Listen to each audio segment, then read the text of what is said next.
آج 5 اگست ہے. جس طریقے سے مودی کی دہشت گردی کو پورے 2 سال ہو گئے ہیں، صرف مقبوضہ کشمیر ہی نہیں، پوری دنیا میں مودی کے اس غاصبانہ عمل کو، اس ظالمانہ عمل کو، اس دہشت گردانہ عمل کو پوری دنیا نے اس کی مذمت کی ہے، اور پوری دنیا میں مسلمان جو ہیں اور کشمیری جو ہے وہ سراپا احتجاج ہیں. اور اب صورتحال یہ ہے کہ اس طرف بھی جو کچھ لوگوں کے دل میں کوئی گنجائش تھوڑی بہت تھی، تو اسی غصے میں آج ہمارے آزاد کشمیر میں بھی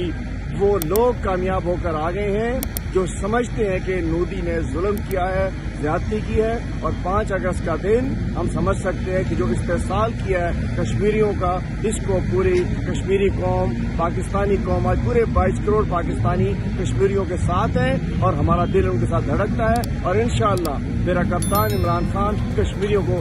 آزادی دلا کر رہے گا، ان غاصبوں سے، ان ظالموں سے، ان دہشت گردوں سے.